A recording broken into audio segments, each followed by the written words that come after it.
আন্তর্জাতিক কারি মৌলানা লুৎফুর রহমান সহ অসংখ্য ওলামায়ে কেরাম এবং কারি আবু রায়হান সাহেবের অসংখ্য ছাত্র দেশে বিদেশে। আমি নিজে সাক্ষী, আমরা যখন মক্কা মদিনায় বিভিন্ন সফরে যাই, উমরা বা হজে যাই, তখনও দেখি মক্কা মদিনার বিভিন্ন ইউনিভার্সিটিতে কারি আবু রায়হান সাহেবের অসংখ্য ছাত্র সেখানে পড়াশোনা করতেছে দেশ বিদেশে।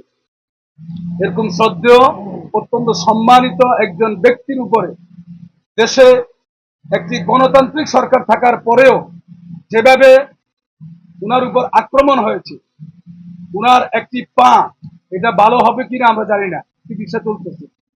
এত বড় দুঃসাহস যারা দেখিয়েছে, এসব সন্ত্রাসী কোন দলের বলে আমরা বিশ্বাস করি না। সন্ত্রাসী যেখানেরও হোক, যে ব্যক্তি হোক, সন্ত্রাসীদের অবশ্যই আগামী 24 ঘন্টার ভিতরে এই সন্ত্রাসীদেরকে গ্রেপ্তার করে দৃষ্টান্তমূলক শাস্তির ব্যবস্থা করতে হবে। অন্যথায় সারা বাংলাদেশে কারি আবু রায়হান সাহেবের ছাত্ররা যদি আন্দোলনের ঘোষণা দেয়, সরকার কিন্তু এই আন্দোলন দমাইতে পারবে না। এজন্য আমি বলবো, গণতান্ত্রিক সরকার একটি সুস্থ নিরপেক্ষ তদন্তের মাধ্যমে, সেখানে জায়গা জমির বিরোধ সারা বাংলাদেশে আছে, এটা থাকবে, কিন্তু বিরোধ হইলেই এভাবে একজন সম্মানিত, কারণ কারি আবু রায়হান সাহেব লালবাগ জামিয়ার মতো আরো অসংখ্য মাদ্রাসা তিনি দীর্ঘদিনের শিক্ষক, এবং তিনার ছাত্ররা যদি জমায়েত হয়, আমার মনে হয় বাইতুল মুকাররম ভরে আরো অনেক রাস্তাঘাট ভরে যাবে। অতএব আমি বলতে চাই, অনতিবিলম্বে সরকার কাল বিলম্ব না করে কারি আবু রায়হান সাহেবের উপরে হামলাকারীদের দ্রুত আইনের আওতায় এনে, আমরা আইনের প্রতি শ্রদ্ধাশীল, আমরা আইন হাতে তুলে নিতে চাই না।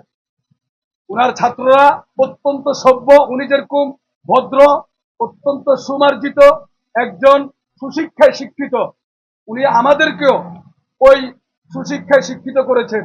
এই জন্য উনার ছাত্ররা আইন হাতে তুলে নিবে না। আমরা সরকারের প্রতি জোর দাবি জানাই, আগামী 24 ঘন্টার ভিতরে, কারণ তারা এমন কোন বীর বাহাদুর হয়ে যায় নাই, সরকারের আইন শৃঙ্খলা বাহিনীকে ফাঁকি দিয়ে তারা পালিয়ে থাকবে, এটা অসম্ভব। আমরা দেখেছি রামিসার হত্যাকারীদেরকে 24 ঘন্টার ভিতরে গ্রেফতার করে দৃষ্টান্তমূলক শাস্তির ব্যবস্থা করছে। এই জন্য আমরা সরকারকে ধন্যবাদ জানাই। এই জন্য কারি আবু রায়হান সাহেব শুধু একজন ব্যক্তি না, একটি প্রতিষ্ঠান। উনি এদেশের হাজারো লক্ষ আলেমের ওস্তাদ।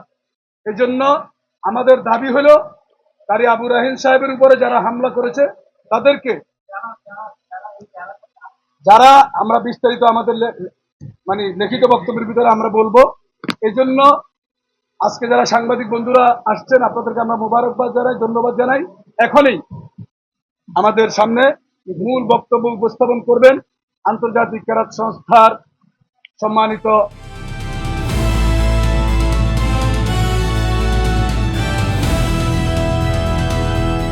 দিনাজপুর টিভি, মানুষের জীবনের কথা বলে।